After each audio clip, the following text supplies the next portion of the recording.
자, 안녕, 민규쌤입니다. 자, 이번 영상에서는 1920년대 이루어진 일련의 민족운동 살펴보도록 하겠습니다. 국내에서 벌어진 다양한 운동을 살펴보는 부분이고요. 영상을 조금 나눠서 갈 수도 있습니다. 자, 그리고 교과서에서는 사실은 서로 따로 떨어진 부분들을 조금 묶어서 하는 것이기 때문에 여러분들이 공부를 하기가 헷갈릴 수도 있을 것 같아요. 우선은 영상에서는 우선 196쪽에 있는 이 사회주의 운동 유입부터 살펴보도록 하겠습니다. 자, 우선 큰 흐름부터 그래도 좀 잡고 갈까요? 여기 그냥 공란을 사용하기 위해서 여기다가 좀 작성을 하겠습니다. 자, 우리가 지금 쭉 일제강점기를 다루고 있고요. 큰 흐름을 잡는다라는 의미에서 이야기를 나눠보겠습니다. 자, 우리가 일본에게 국권을 피탈당했던 것이 1910년의 일이고 국권을 회복했다라고 하면 약간은 애매하지만 일단 일본이 항복을 하면서 우리가 일제의 간섭으로부터 강제 점령으로부터 해방된 것이 1945년이죠. 그리고 그 시기를 크게 세 시기로 나눠서 우리가 배웠습니다. 자, 하나의 기점은요 1919년이었고요. 하나의 기점은 1931년이었습니다. 물론 중간에 1937년이라고 하는 시점도 하나 더 알아주면 좋습니다. 자, 그래서 우리 뭐 어떻게 배웠냐면 일제 통치 방식 살펴봤습니다. 첫 번째, 일본에 의한 통치 방식, 무단 통치 시기였고요. 그리고 두 번째, 1920년대 소위 문화 통치 시기였고요. 세 번째, 일본이 전쟁을 시작하면서 민족 말살 통치 시기로 넘어가게 된다라고 이야기를 했습니다. 자, 그래서 일제가 어떻게 식민지를 통치했고 그리고 어떤 경제 정책을 추진했는지는 우리가 어느 정도 다뤄봤습니다. 자, 그래서 그 이후에 우리의 독립운동은 어떻게 이루어졌는가를 쭉 살펴봤어요. 큰 흐름을 잡는 겁니다. 자, 국내에서 어떤 움직임이 벌어졌는가. 자, 먼저 선을 그어 쭉 구분을 해볼게요. 국내, 국외. 자, 국내부터 봅시다. 1910년대야.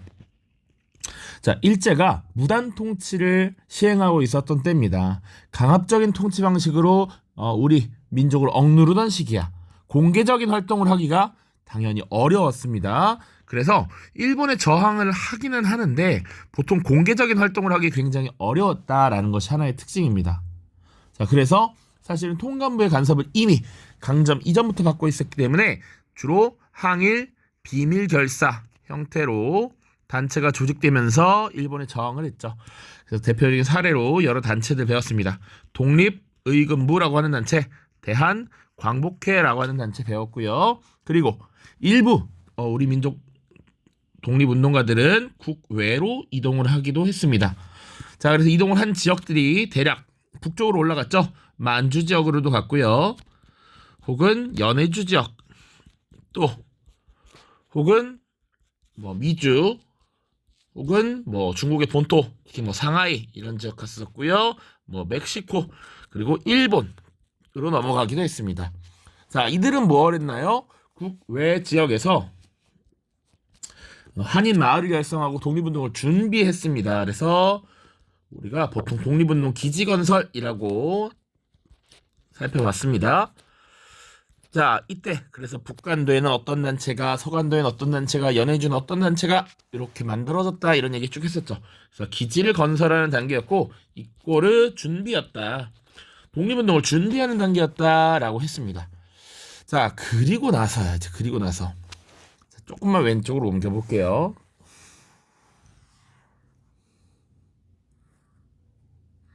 자, 그 이후 1920년대 우리가 다뤘죠. 자, 10년대와 20년대를 구분하는 큰 기점이 되는 사건이 1919년에 3.1운동이었습니다. 우리 민족의 거족적인 민족운동이 발생했고 이것을 계기로 일제의 통치 방식도 변화했고 우리 독립운동의 큰 물결도 큰 줄기도 바뀌기 시작했다. 그래서 우리가 국외에서 독립운동을 지금 쭉 살펴봤습니다. 자, 만주 지역에서 발생했던 여러 독립전쟁들, 투쟁들 우리가 주로 다뤘습니다. 그래서 4단계로 구분을 해서 봤어요. 승리, 실현, 그리고 재정비, 그리고 통합 이런 단계 배웠죠. 그래서 예를 들어서 승리하면 봉오동 전투와 청산리 전투 다뤘었고요.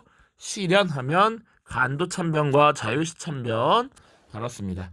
자, 그 이후에 자유시 참변 이후에 뿔뿔이 흩어진 독립운동 세력들은 재정비 과정을 거치면서 3부로 통합이 되었습니다. 참 정신이었지. 그리고 나서 통합운동을 벌였습니다. 이때 만들어진 것이 북만주 지역의 혁신의회와 남만주 지역의 국민부였어요.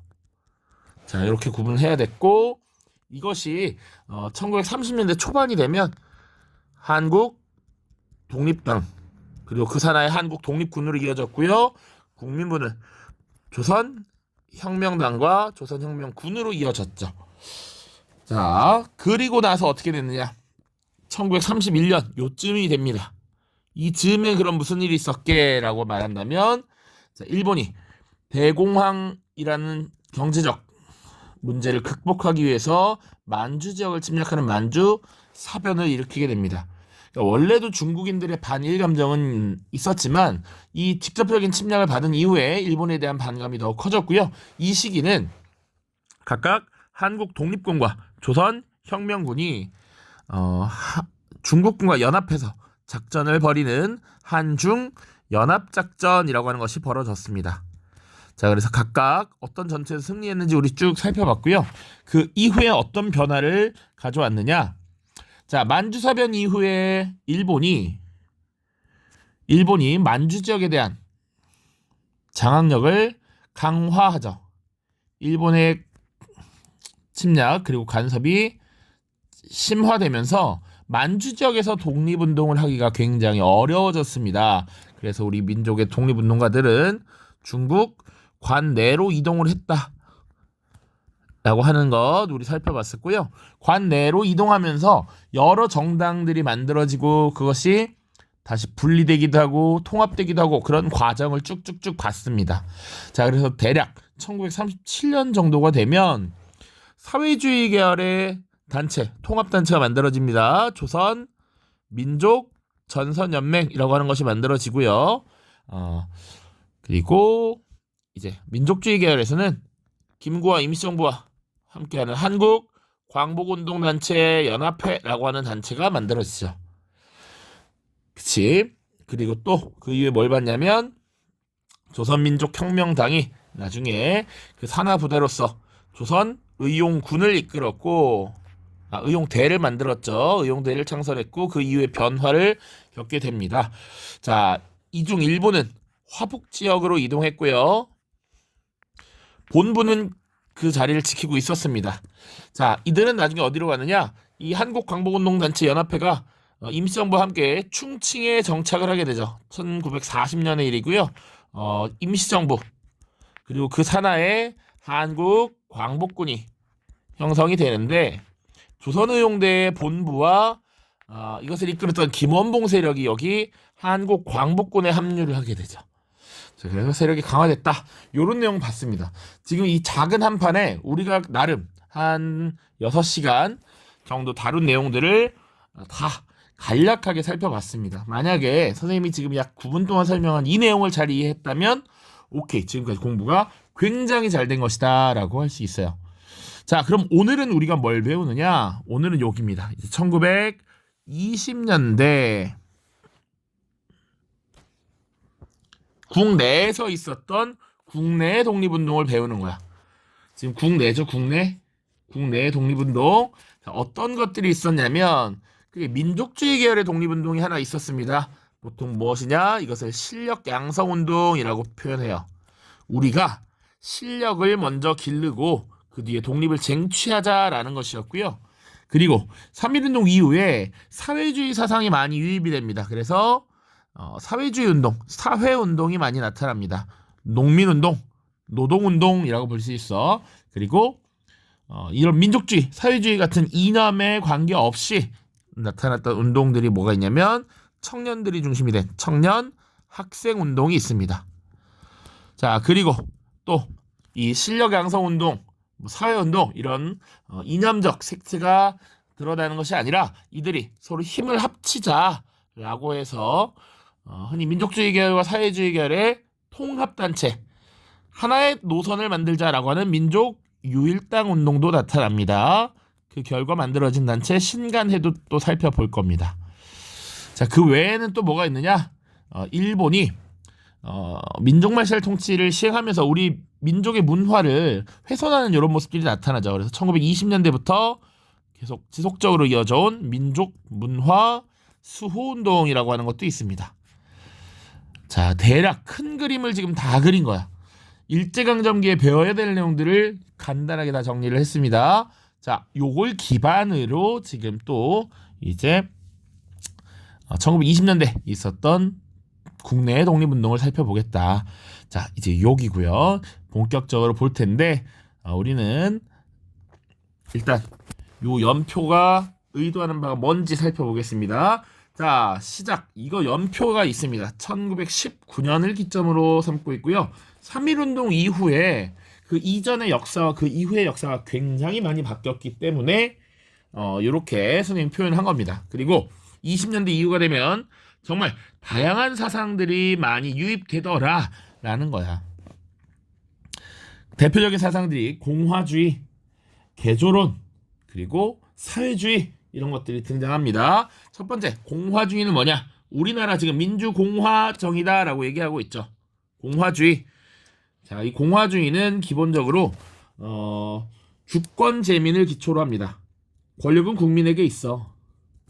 그리고 주권자인 국민이 자신의 권한을 행사할 수 있어야 해.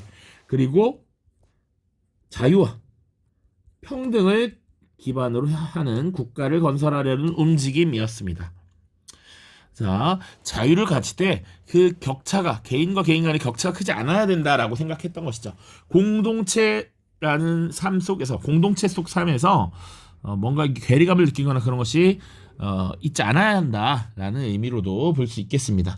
자, 그리고 개조론 같은 경우는 사회 진화론에 반대하면서 나타난 이론입니다. 사실은 실제로 우리가 아시아에서는 근대화 과정에서 되게 늦게 이렇게 뒤늦게 따라가는 경향이 있었고 그렇기 때문에 일제 식민 지배를 당했으나 그러면 이걸 인정해버릴 수 없다라는 얘기지. 사회진화론 우리가 약하다고 그러면 일본의 강점을 받아야 되느냐? 그런 거 아니다라는 얘기지. 그래서 우리가 이것을 극복해내기 위해서 우리가 바뀌어야 한다라고 하는 것이었고요. 나중에 국가개조론, 민족개조론 이런 형태로 나타납니다. 그런데 사실은 이런 개조론이 나중에 또 일제에 협력하게 되는 이런 모습으로 변질되기도 해요. 이광수 같은 인물이 민족개조론이라는 것을 주장했습니다. 자, 그리고 조금 더 독립운동에 강한 영향을 미쳤던 것은 사회주의입니다. 자, 러시아 혁명 이후 러시아에서 크게 확산된 이 사회주의가 우리나라에도 유포가 되었죠. 사회주의라고 하는 것은 위에서 좀 더 자세하게 살펴보겠습니다. 자, 이제 위에 본격적인 내용 살펴보죠. 자, 프린트 70차시 먼저 볼 거고요. 교과서 196쪽에 있습니다. 자, 사회주의가 유입된 이후에 우리 민족의 독립운동 어떻게 나타나는지 위에 간단하게 정리를 해놨어요. 자, 봅시다. 자, 일단 사회주의가 뭔지 간단하게 조금 얘기를 해볼 필요가 있을 것 같습니다. 자, 사회주의라는 게 왜 등장했는지 먼저 볼 필요가 있어. 어떻게 등장하게 됐나? 그걸 생각해 본다면 기본적으로 산업혁명 이후 자본주의가 고도화되면서 다양한 사회 문제가 발생했습니다. 이런 사회 문제를 극복하고 이 사회 전체 공동의 이익을 추구하려는 이런 경향이 나타났어. 그게 사회주의였고요. 이런 사회주의를 주장하는 사람들은 기본적으로 생산수단의 공유화 혹은 국유화 이런 것들을 주장을 하게 되죠.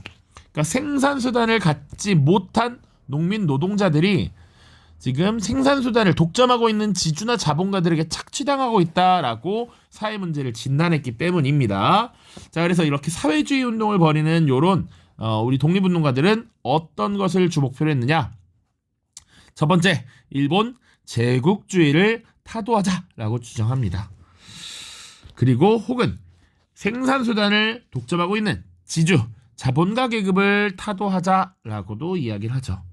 그러니까 보통은 이게 사실은 초기에 등장했던 구호들, 그리고 궁극적으로는 이런 구호들이 나타납니다. 자, 그리고 이런 사회주의 운동의 방향은 대중운동을 지향합니다. 보통 부를 축적한 혹은 생산수단을 갖추고 있는 지주와 자본가는 소수이고 나머지 대다수는 대중들이기 때문에 이 대중들을 향한 뭔가 캠페인, 구호를 던진다든지 이런 모습이 나타나는 것이죠. 그래서 청년운동, 학생운동, 농민운동, 노동운동 같은 것들이 등장을 하게 됩니다. 그래서 구체적인 활동은 어떤 것들을 했느냐? 보통 소작쟁의, 노동쟁의라고 하는 것을 벌이게 됩니다. 여기서 쟁의는 뭐냐? 그들이 생각하기에 옳은 것을 얻기 위한 투쟁이라고 생각하시면 돼요. 그래서 보통 파업이라고 하는 형태를 생각하면 조금 쉬울 것 같습니다. 어떤 것을 요구하면서 기존에 해야 할 일들을 거부하는 이런 모습이죠. 자, 소작쟁이라는 것은 소작농들이 주도했던 쟁의입니다. 보통 소작료를 낮춰달라. 토지에 대한 세금은 소작농이 내는 게 아니라 땅의 주인인 지주가 내라. 이런 것들을 주장했을 것이고요. 노동쟁이는 노동 조건을 개선하라. 임금을 올려달라. 이런 것들을 주도했을 겁니다. 자, 그리고 이런 사회주의 운동을 주도하는 하나의 정당이 조직되게 됩니다. 그것이 바로 조선 공산당이라고 하는 조직이에요. 그러니까 사회주의 운동의 결과라고도 할 수 있고요. 이 조선 공산당이 나중에 사회주의 운동을 주도하기도 합니다. 자, 그래서 국내에서 결성된 최초의 사회주의 단체 정당이라고 볼 수 있습니다. 자, 그런데 이거 선생님이 예전에 언급한 적이 있어요. 이 공산당은 기본적으로 생산수단의 공유 이런 걸 강조하고요. 그리고 사유재산 제도를 부정합니다. 그러다 보니 이런 기본 틀을 갖고 있기 때문에 일본은 이런 사회주의 세력의 독립운동을 더욱더 강력하게 탄압을 하려고 합니다. 그래서 이들을 탄압하기 위해 만든 제도가 뭐였냐면 치안유지법이라고 하는 게 있었죠. 자, 문화통치 시기에 되게 유화된 것 같지만 현실적으로는 더 많은 탄압을 했다. 도구가 바로 치안유지법이었다. 이런 얘기도 했었습니다. 자, 그래서 당시 사회주의 독립운동가들을 강력하게 탄압을 했다라는 것 기억을 해야 되고요. 이런 사회운동을 주도했던 주체는 누구냐? 바로 지식인과 농민, 노동자들이 되겠습니다. 주로 생산수단을 갖지 못한 압박을 갖고 있고 경제에서 착취를 당하고 있다고 믿는 그런 세력들이 주도가 되었죠. 자, 그래서 구체적인 양상을 또 살펴보겠습니다. 사회주의 운동과 지금 옆에 다른 그 밖의 운동들도 있는데요. 한꺼번에 살펴볼 겁니다. 첫 번째, 농민운동과 노동운동 나눠서 볼 필요가 있습니다. 자, 그런데 이들이 들고 일어난 배경은 사실은 유사하게 묶어볼 수 있습니다. 자, 보시면 식민지 경제정책 시행에 따른 농민과 노동자들의 생활고가 심해졌다라는 것이죠. 자, 여기서 식민지 경제정책이라고 하는 게 뭐가 있을까요? 지금 우리 1920년대라고 하는 것을 기본으로 깔고 가야 합니다. 그동안 시행되어 온 경제정책이 뭐가 있는가? 자, 첫 번째 1910년대에 뭐가 있었고요. 이건 몇 년대라는 의미입니다. 1920년대에도 운동이 있었죠. 1910년대 경제정책에 뭐가 있습니까? 기본적으로 토지, 조사, 사업이라고 하는 것이 있었죠. 자, 그리고 산업을 통제하기 위해서 회사령이라고 하는 것을 만들었습니다. 20년대는 산미 증식계획이라고 하는 거 봤었고요. 그리고 20년대는 회사령이 폐지됐죠. 그리고 관세는 철폐됐고요. 신은행령 등을 제정하면서 조선인 자본가들의 자본을 잠식하는 이런 모습들도 나타났습니다. 그러면 이게 왜 농민과 노동자들의 생활을 어렵게 했는가라는 것이죠. 자, 토지조사 사업 생각해보면 기한부 신고제였습니다. 신고하지 않으면 그 땅의 소유권을 인정받지 못했으니까 토지가 몰수되고 당연히 어려웠을 것 같아. 그건 너무 기본적인 거고, 하나 더 여기서 기억해야 되는 건 관습적 경작권이 부정되었다라고 하는 겁니다. 자, 전통적으로 별도의 근대적 계약 관계를 형성하지 않고 땅을 빌려서 농사짓던 소작농들은 이제 근대적 계약 관계를 형성해야 했고, 그러다 보니 자신이 그러니까 땅을 빌려서 농사짓던 땅을 잃는 경우가 굉장히 많았습니다. 그러다 보니 농민들의 삶은 당연히 어려워졌을 것이고요. 그리고 그런 소작농들이 또 이 두 번째 피해를 입은 건 산미증식 계획입니다. 쌀 생산을 늘려야 하는데 증산 비용이라고 하는 게 들어가죠. 예를 들면 더 좋은 비료를 쓴다든지 더 좋은 종자를 사용한다든지 혹은 수리시설을 뚫는데 비용이 든단 말입니다. 그런 증산 비용을 다 지주들이 부담하는 것이 아니라 이 소작농들이 부담을 하게 되었던 것이죠. 그러다 보니까 농민들은 살기 굉장히 어렵습니다. 노동자들은 뭐가 관계가 있느냐? 점차 시간이 지나면서 고도로 산업화가 되어가고 있고요. 그런데 이 식민지 조선 땅에 일본인들이 많이 들어오게 되면서 일본인 노동자와 조선인 노동자에 대한 차별, 이런 것들이 굉장히 늘어납니다.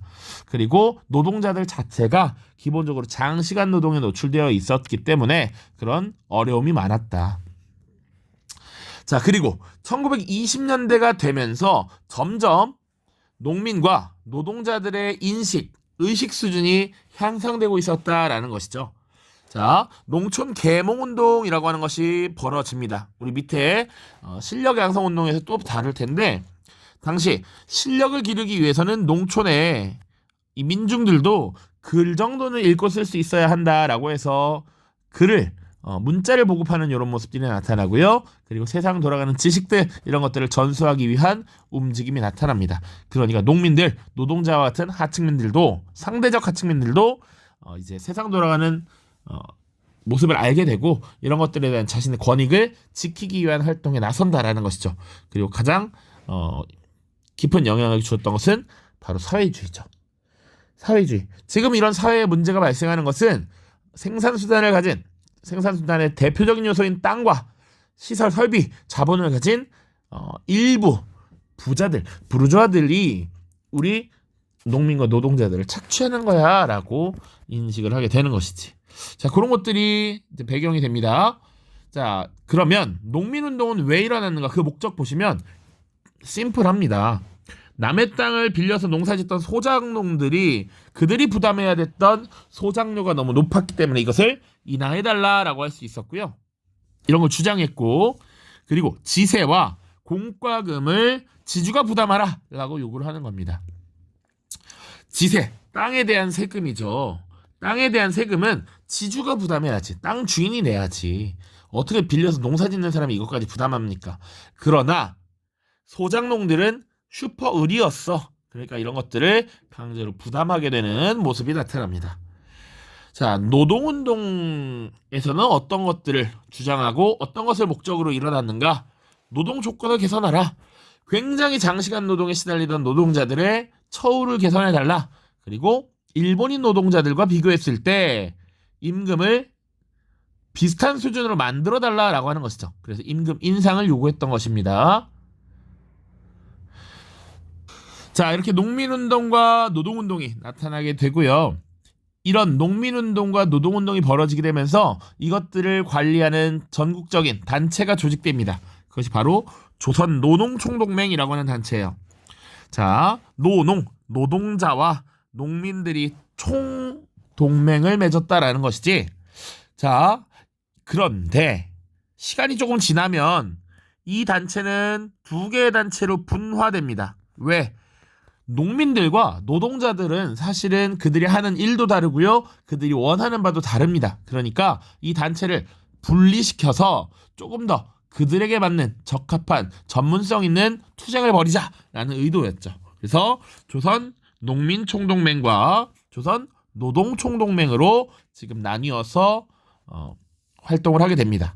자, 그리고 우리가 지난 영상에서도 계속 살펴봤지만 앞에 이렇게 조선이라고 하는 호칭이 붙으면 보통 사회주의 계열의 단체일 가능성이 높다라고 얘기했습니다. 좀 더 빨간 맛이라고 했어. 지금 사회주의 운동 빨간 맛 보고 있죠? 자, 그 다음입니다. 그 다음. 농민운동의 대표적인 사례, 활동을 보시면 이들은 보통 자기 땅을 농사짓는 경우가 많지 않았어. 지주들이 대규모의 토지를 독과점하고 있는 이런 상황에서 농민들은 실질적으로 남의 땅을 빌려서 농사짓는 경우가 많았다라는 것이죠. 그래서 소작쟁의 같은 것이 대표적으로 일어납니다. 소작료와 관련해서 지금 파업을 하게 되는 것이지. 대표적인 사례가 암태도 소작쟁이라고 하는 것이 있습니다. 자, 암태도 전라남도 신안에 있는 지역이고요. 원래 전남이 지금 곡창지대인데 이 암태도에서 지주였던 문제철이라고 하는 인물이 소작료를 생산량의 70%나 떼어갔습니다. 이거 너무 높은 세율이었기 때문에 이 소작료를 낮춰달라라고 하는 움직임이 나타났던 것이고요. 결국 투쟁에 성공해서 소작료를 40%까지 낮추는 데 성공합니다. 굉장히 성공적이죠. 자, 노동자들은 노동쟁의를 일으켰고요. 그리고 대표적인 사례가 원산 부두의 노동자들이 일으킨 총파업이었습니다. 자, 각각의 사례 기억해야 돼. 자, 암태도 소작쟁이, 그리고 원산 총파업, 연도도 기억해 두십시오. 원산 총파업은 특히. 자, 원산 총파업은 왜 발생했느냐? 조선인 노동자들이 있고요. 조선인 노동자들이 이렇게 있을 거 아닙니까? 자, 그러면 이 조선인 노동자들이 일을 잘하고 있는지 감시하는 일본인 근로감독관이 있었습니다. 자, 그런데 이 일본인 근로감독관이 조선인을 구타하는 사건이 발생해요. 자, 이런 것들에 대한 반발로서 빵 들고 일어났던 것이고 그것이 크게 확산이 되었습니다. 그러나 아쉽게도 일본의 공권력 투입에 의해 진압되면서 파업 자체는 실패했다라는 것 조금 기억을 해 두셔야 합니다. 자, 그리고 조금 더 살펴봐야 될 것은 이 원산 총파업과 관련해서 신간회라고 하는 단체가 지원을 했다라고도 기억을 해야 합니다. 자, 아직 우리가 신간회라는 단체를 제대로 다루지 않았기 때문에 간단하게 언급만 하고요. 신간회 다룰 때 다시 얘기하겠습니다. 자, 그리고 이런 농민운동과 노동운동이 한 차례 성격이 변화하게 됩니다. 1920년대와 1930년대를 조금 구분을 해야 되는데요. 위에서도 살펴봤듯이 1920년대에는 보통 그들의 생존권을 위한 투쟁이었어. 먹고 사는 문제가 직결되어 있기 때문에 이런 것들을 주장하고 구호로 내세워서 싸웠단 말입니다. 그런데 30년대가 되면 조금 더 과격한 방식으로, 좀 더 급진적인 방식으로 투쟁 양상이 변화해요. 이런 근본적인 시스템을 만들게 된 일본에 대한 저항, 항일 투쟁의 구호가 더 본격적으로 나타납니다. 그래서 혁명적, 계급투쟁적 항일 투쟁으로 변화한다. 혁명이라고 하는 것은 기존의 시스템을 뒤집어 엎고 새롭게 바꾼다라는 얘기죠. 계급투쟁은 무슨 말입니까? 이것을 주도하는 농민과 노동자 계층이 있죠. 그리고 이들의 노력으로 사실은 큰 소득을 올리고 부를 축적하는 지주와 자본가들이 있지. 이 계급 간에 투쟁을 벌이겠다라는 것이죠.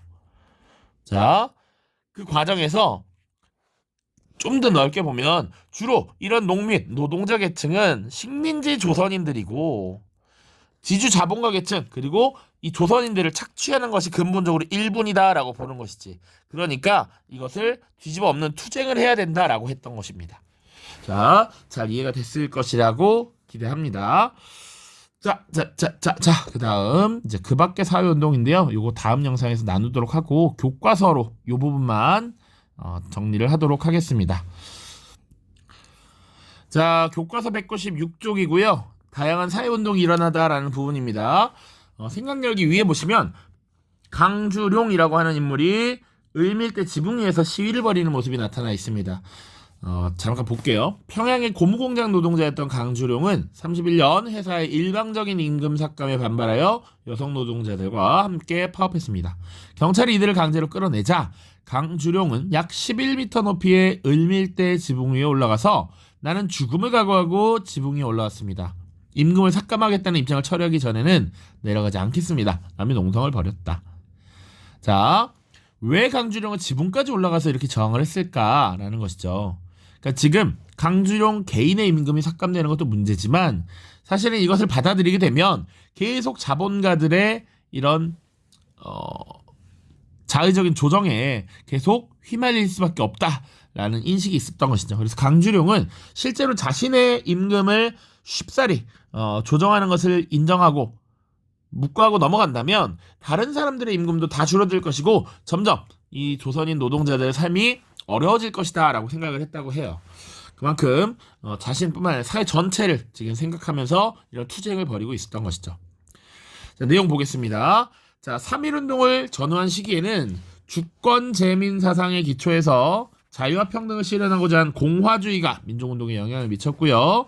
자, 그리고 20년대 보면 문화 통치 아래 자유와 평등을 내세운 다양한 사상이 국내에 유입되었다. 그리고 지식인들 사이에서는 개조론, 사회주의 같은 것이 확산되었습니다. 자, 개조론이라고 하는 것은 정치활동을 할 수 없었던 상황에서 계몽을 통해 근대화를 이루자라는 문화운동의 토대가 되었지만 사회주의가 유입되면서 사상적 주도권을 잃어갔다라고 되어 있고요. 개조론에 대해서 여기 또 나와 있습니다. 사회진화론에 대한 비판이론이다.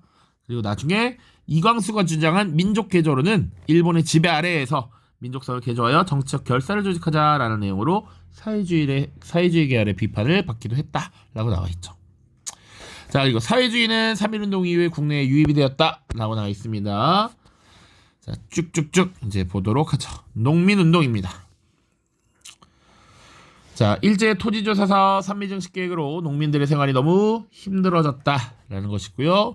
이런 열악한 경제 상황을 개선하기 위해서 힘을 합치게 되는 것이지. 소작인 조합, 농민 조합을 만들어서 지주의 횡포와 일제의 농촌 정책에 맞서 싸우게 됐습니다. 특히 이들은 소작료의 인하, 지세와 각종 공과금을 지주가 부담할 것 등을 요구하면서 소작쟁의라고 하는 것을 전개했습니다. 대표적인 사례가 전라남도 신안 암태도에서 있었던 암태도 소작쟁이죠. 자, 그래서 뭐야, 나 그러면 이거 수확 안 할 거야. 수확 안 하면 너도 결국 그 이익을 얻지 못해 라고 하는 것이죠. 그래서 투쟁을 이런 식으로 벌였고요. 20년대 후반에 농민들이 사회주의의 영향을 받으면서 더욱 운동이 거세졌다라는 것이고, 나중에 1927년 전국적인 농민운동단체 조선농민총동맹이 결성되었다. 30년대에 들어서면 대공황의 영향으로 농민들의 삶이 더욱 어려워졌고, 농민운동은 사회주의 혁명을 지향하는 비합법적 농민조합을 중심으로 전개되었습니다. 그러니까 대공황이라고 하는 경제 문제가 발생하면서 자본주의의 한계, 자본주의의 문제점 이런 것들이 골마 터졌다라고 본 것이죠. 그러니까 이런 자본주의라고 하는 근본적인 시스템을 뒤집어 엎으려고 했던 것입니다. 그래서 1930년대 사회주의 운동, 농민운동의 양상이 기존의 생존권 투쟁에서 1920년대 이 내용을 계속 얘기합니다. 생존권 투쟁에서 1930년대가 되면 계급 해방을 요구한다라고 나와 있지. 자, 계급 해방을 요구했다. 계급 해방을 요구하고 혁명을 요구하는 이런 항일 투쟁으로 확산이 됩니다. 자, 암태도 소작쟁이에 대한 설명이 조금 더 나와 있습니다. 당시 지주 문제차례 횡포에 맞서서 투쟁을 벌였고 소작료를 낮추는 데 성공했다라고 되어 있고요. 소작쟁이의 발생 추이 보시면 산미증식 계획이 한창이던 1924년 정점을 찍었다라고 볼 수 있습니다. 자, 그리고 투쟁하는 인원. 자, 24년부터 30년 이 사이가 산미증식 계획의 심화, 그리고 대공황이 발생하면서 경제적 어려움이 심화됐던 이 시기예요. 이 시기의 특징 잘 기억해 두시면 좋고요. 다음, 노동운동입니다. 노동자들은 왜 힘들었는가? 자, 회사령의 폐지로 공장과 기업의 설립이 늘어나면서 노동자가 늘어났고, 그러나 일본인에 비한 낮은 임금, 긴 시간의 노동의 혹사, 이런 열악한 노동 조건 하에서 근무를 하고 있었습니다. 그래서 보통 임금 삭감이나 부당해고에 반대하고 노동 조건 개선과 임금 인상을 요구하는 노동쟁의를 벌였고요. 대표적인 사례들이 쭉 나옵니다. 21년, 23년, 24년 이런 것들. 24년에 조선 노농총동맹이 만들어졌고, 노농총동맹에 대한 설명이 나와 있습니다. 노동자와 농민단체를 모두 포괄하는 조직으로서 노동자와 농민 계급을 해방할 것, 계급의식을 높일 것, 노동시간을 8시간으로 할 것 등을 주장했고요. 이후 이것을 분리해야 된다라는 주장이 확산되면서 조선 노동총동맹과 농민총동맹으로 분리가 되었죠. 다 봤던 내용입니다. 자, 그리고 사회주의자들은 계급 해방을 위한 노동자들의 각성과 단결을 중요하게 생각했다. 그래서 노동운동에 적극적으로 개입했는데 대표적인 사례가 바로 원산 총파업이었다는 겁니다. 그러니까 20년대 후반, 30년대 가면 이런 성격이 바뀌었다라는 게 나오는 거야. 생존권 투쟁에서 일제 식민 통치에 반대하는 정치적 성격을 띠게 되었다.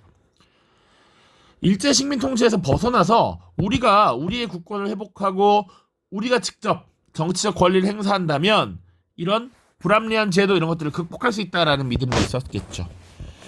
자, 그래서 항일 투쟁으로 주로 나타났다라는 거 정리를 하시면 되겠습니다. 자, 그리고 197쪽에 원산 총파업과 관련된 이야기 있는데 한번 가볍게 읽어보시면 되는데요. 왜 발생했는가? 일본인 현장 감독이 한국인 노동자를 구타하는 사건이 발생했고요. 이것이 파업의 시작이었어. 그래서 이들이 주장했던 건 일본인 감독의 파면, 열악한 노동 조건의 개선 이런 것들을 요구했던 것입니다. 자, 밑에 4개월여에 걸친 원산 총파업은 결국 실패로 끝났지만 노동자들이 단결해버린 항일투쟁이자 일제강점기 최대 규모의 노동운동이었다라는 점 정리를 해두시면 되겠습니다. 자, 꽤나 길었는데요. 여러분들 고생 많으셨고요. 다음 영상에서는 그 밖의 사회운동 좀 짧게 정리를 해보도록 하겠습니다. 안녕.